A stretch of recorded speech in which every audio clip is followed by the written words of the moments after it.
Hi, welcome back to the Train with Jane series. This is volume 2, and I'd like to introduce my demo rider and my demo horse. This is Falco. He's a 4-year-old, which I think is going to be just perfect for our demonstration today, which is on connection.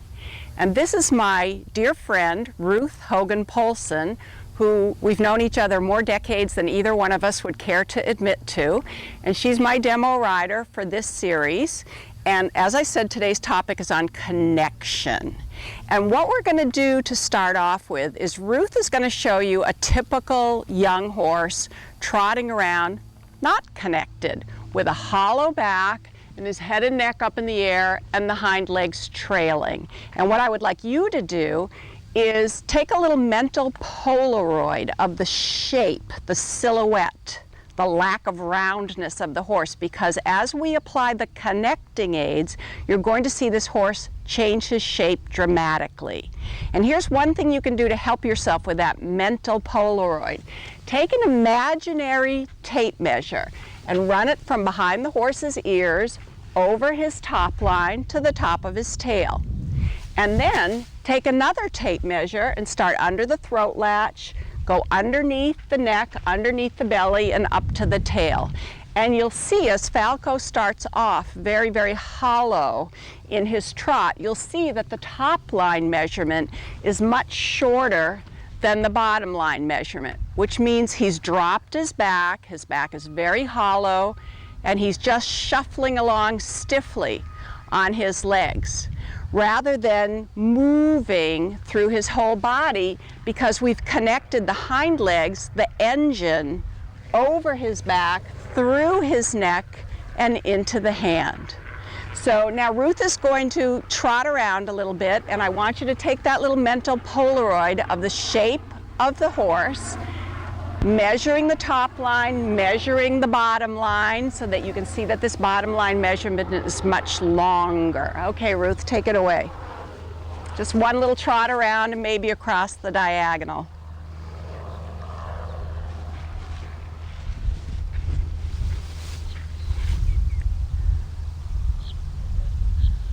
Good. That's exactly what we're looking for. This is pretty standard that a horse will do this, because you take this is a 4-year-old, remember, you take an uneducated horse in from the field and you put the weight of a rider on his back, and he thinks the most efficient way to carry that weight, that's super, just go down one more long side and back across the diagonal, just like that. That was perfect. So you put the weight of the rider on the horse's back, and the horse thinks the most efficient way to carry the rider is to hollow his back away from that weight. Also, the uneducated horse, when he feels contact with the rider's hand, he stiffens against that contact, and he uses his neck as a balancing rod. So this is pretty standard for a young horse, and you're going to see a huge change in the horse's shape in a second. That's great, Ruth. So just walk and turn around and come back where you were before. That was perfect. That's pretty standard.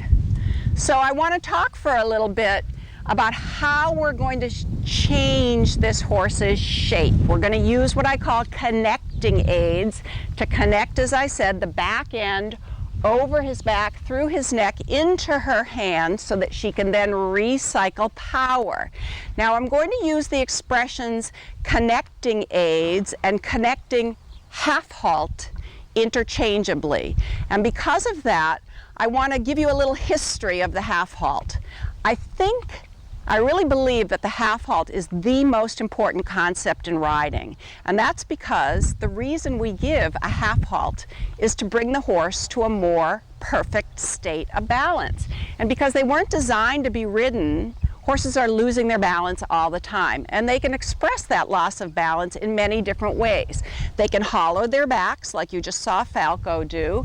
They can fall and lean on one shoulder. They can be on the forehand, too heavy on the forehand. So we need a tool, an aid, so that we can be proactive as far as bringing the horse to a more perfect state of balance, and that's the half halt. And that's why the half halt is such an important concept. The issue, however, is I think that it's one of the most misunderstood concepts in riding, and that is because there is one generic over-the-counter half halt. And if you read the dictionary definition of half halt, it says a momentary closure of seat, leg, and hand. Boom, boom, half halt. And that is a very, very good half halt. However, there are many versions of this generic half halt. And it's the particular way that you combine your seat, your legs, and your hands that allows different versions of the half halt, of the generic half halt, to create different qualities in the horse's body. So the first version of that generic half halt that I like to teach a horse is what I call the connecting half halt. It's just my teaching label, to differentiate the connecting half halt from later on what we will call the collecting half halt, or a preparatory half halt. It's just a teaching label. And the connecting half halt does just what it is called. It connects the back end to the front end. And I actually have done 2 videotapes that delve into this connecting half halt quite deeply, called the half halt demystified. So if you need to refer back to the half halt demystified, that will be helpful as well. But I'm going to explain the connecting aids maybe in a slightly different way so you can wrap your brain around it if you found it difficult with the half halt demystified. The connecting half halt basically is a marriage of 3 sets of aids: your driving aids, your bending aids, and your rein of opposition. I'll explain all of that in a second, maintained for approximately 3 seconds, the length of time it takes you to inhale and exhale. Okay, so our driving aids are our seat and our 2 legs. Now, when you're teaching a young horse like Falco, we're not going to worry about the seat. So when we use the driving aids, we're just going to use the legs. The bending aids, when a horse is bent on a circle, he should have flexion at the pole in the direction of movement, in the direction that he's going. So we would vibrate the inside rein to position his face a little bit to the inside. The inner leg is on the girth, the outer leg is behind the girth. Now think about it with those 2 sets of aids. If you put your driving aids and your bending aids on to the maximum degree that you could, what you'd have is a horse that's running very, very fast on a very small circle, which is not a very good state of balance. So we have a third set of aids that we use, and that is the rein of opposition, which is the outside rein. And when we use the outside rein, we close it in a fist. And what this outside rein does, the reason it's called the rein of opposition, is it opposes too much speed from the driving aids and too much bend from the bending aids. And when we marry those 3 sets of aids together for 3 seconds, we produce a horse that's connected from back to front. Okay, so I'm just going to, I want to say one other thing about the half halt, because this is also a very common confusion that people have. There is no halt in a half halt. That's a misnomer. I want you to think about calling the half halt a half go instead of a half halt, because every half halt should contain the surge, the drive, the energy from the hind legs that you would have if you were asking for a medium gait or for a lengthening. And that way, if we think of the half halt actually as a half go containing the surge of a medium gait within it, we know that we always ride the horse from back to front. Okay, so I'm going to break those aids down once more. Let's put it this way, to the naked eye, it appears that we apply all 3 sets of aids at the same time. But if you had freeze frame photography, we would see Ruth's calves close first to create the surge, and it's the upper part of her lower leg, her calf. And since it's 3 seconds, it's a steady squeeze. And I like my riders to say the words add, add, add. So they think add hind legs, add hind legs, add hind legs. It's still 3 seconds, but they're really thinking about the engine. And it's a steady squeeze. It's not on, off, on, off, on, off for the 3 seconds. So with the freeze frame photography, you would see her legs close first, and just before he surged into that medium gait, her outside hand would capture, contain, and recycle that power back to the hind legs. But think about it, 3 seconds is a long time. If she holds her outer hand in a fist for 3 seconds, Falco's going to bend his neck to the outside, and therefore he's not going to be straight. And in order for the half halt to work, he has to be straight. So we still have part of our bending aid left over, which is that vibrating inside rein. So to the naked eye, those 3 sets of aids happen at once. Freeze frame photography, we see the legs close first. The horse starts to surge forward, the outer hand closes in a fist, and just before the horse would bend his neck to the outside, we twinkle, twinkle, twinkle on the inside rein to keep the horse flexed a little bit to the inside, because we're going to start this on a circle, which is a good place to start with a young horse. Now, what I like to do with young horses, they're taught the aids separately, just like you would learn the letters of the alphabet. If I were to learn a foreign language, which this is when we start to develop our language with our horse, we're developing a non-verbal language, one aid at a time, I would need to know the letters of the alphabet first. If I were to learn Russian, I would need to know the Russian alphabet. Okay, so young horses learn the aids separately. Leg means go, rein means stop. And when it comes time to give a connecting half halt or to give the connecting aids, it's the first time that you're putting letters together to form a word. And the word is round. The word is on the bit. The word is connection, a rose by any other name. You can call it whatever you want. So knowing that the first time you put the letters of the alphabet together, in the horse's mind, they think, wait a minute, you can't tell me to go and stop at the same time. So generally they choose to stop.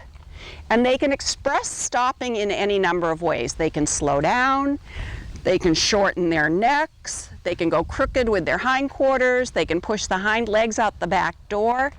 So knowing that about horses, when I introduce the connecting aids, the connecting half halt to the horse, I do it in 3 steps.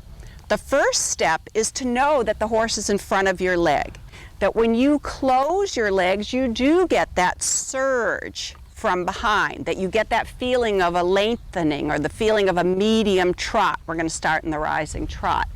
And we do that several times. And if Ruth closes her legs and the horse doesn't trot off, you can refer back to putting the horse in front of the driving aids, but she'll give him a little pop with her legs, and then she'll retest and see that the horse is immediately reactive, responsive to the light closure of her legs. That's step 1. Step 2 is going to be, we're going to start to combine those aids. And so, just as a little insurance policy, we're going to get the lengthening started first. And then while she's lengthening, so she has a little bit of extra momentum, and I guess you're going to be going to the right, so this is going to become her outside hand.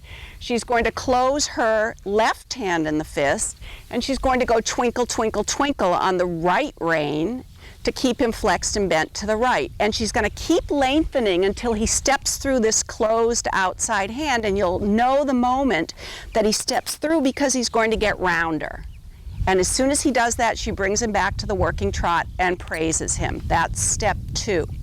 Step 3 is the finished product, where she can apply those 3 sets of aids, the driving aids, the bending aids, and the rein of opposition for 3 seconds. And we're going to know when she's doing it because she's going to say out loud, add, add, add during those 3 seconds. And the horse comes from behind, over his back, through his neck, into her hand, and assumes the posture of roundness all the way from back to front. That's step 3. So Ruth, we're going to start in rising trot. Stay on a circle sort of at this end so you can hear me. I know it's kind of windy.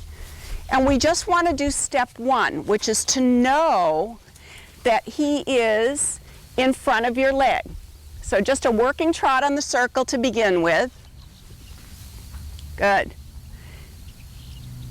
Good. And then whenever you're ready, close both legs, ask for a little lengthening.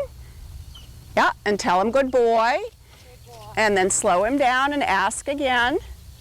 Slow, so we see a nice difference. Slow. And then a clear transition to the lengthening. Good, very nice, and tell him good boy.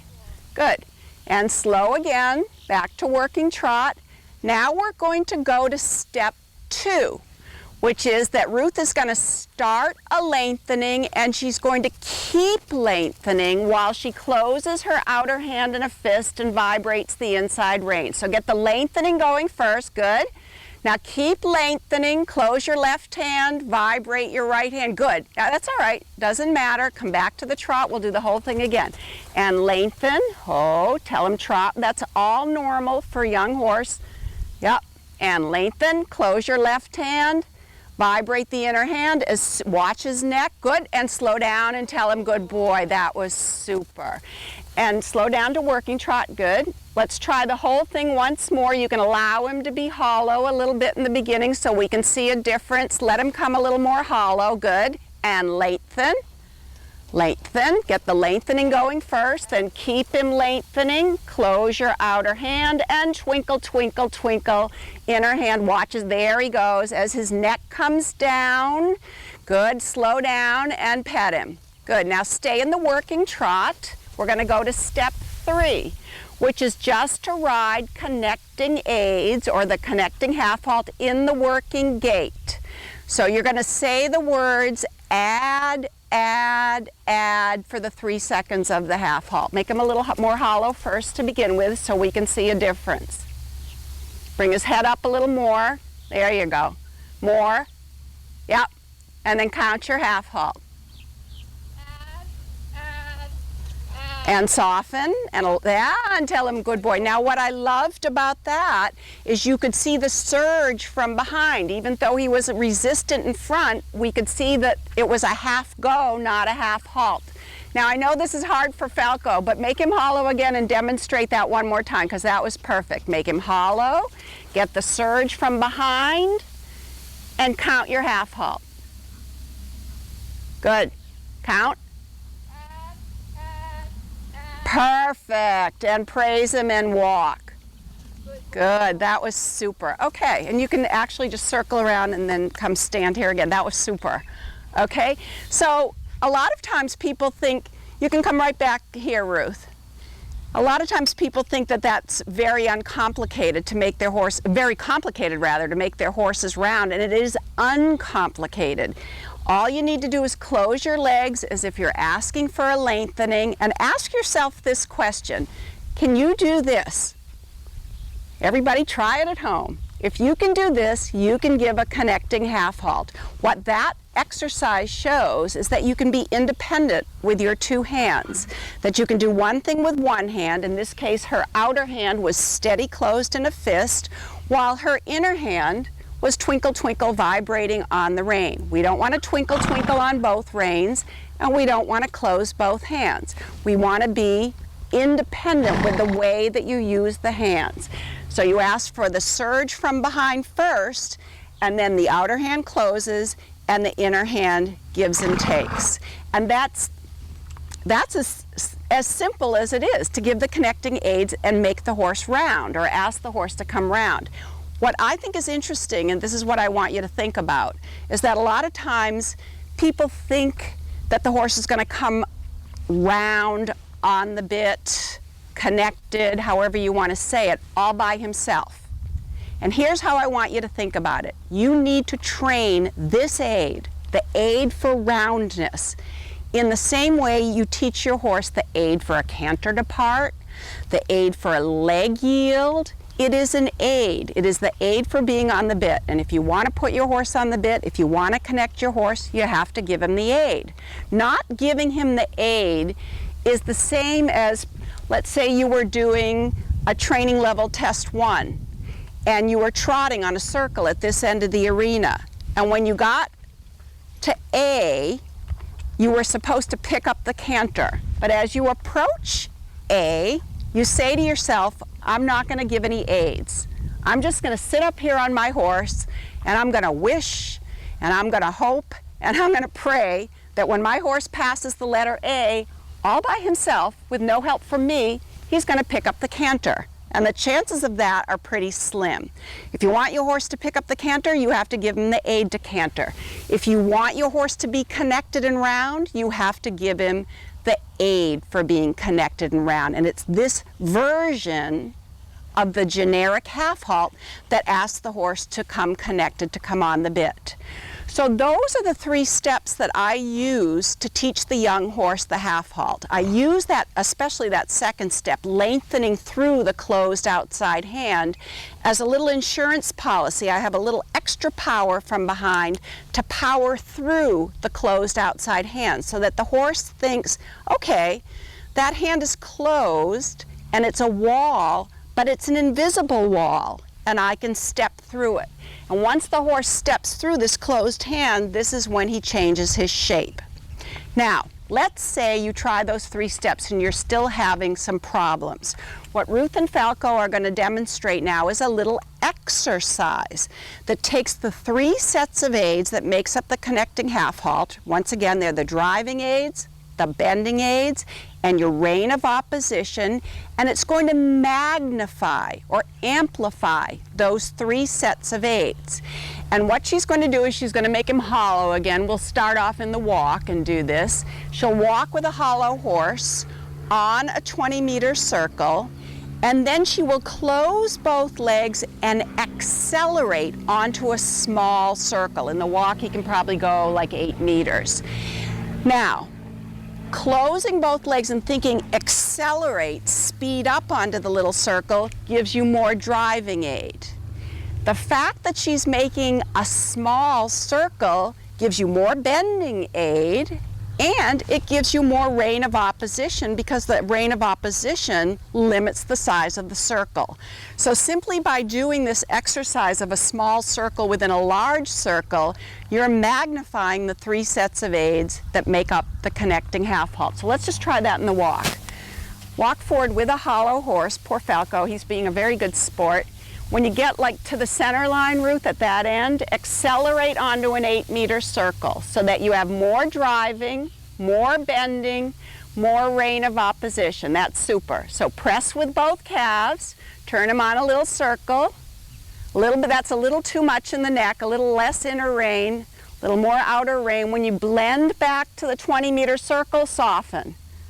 That was perfect. Perfect. You see the difference in the horse's shape.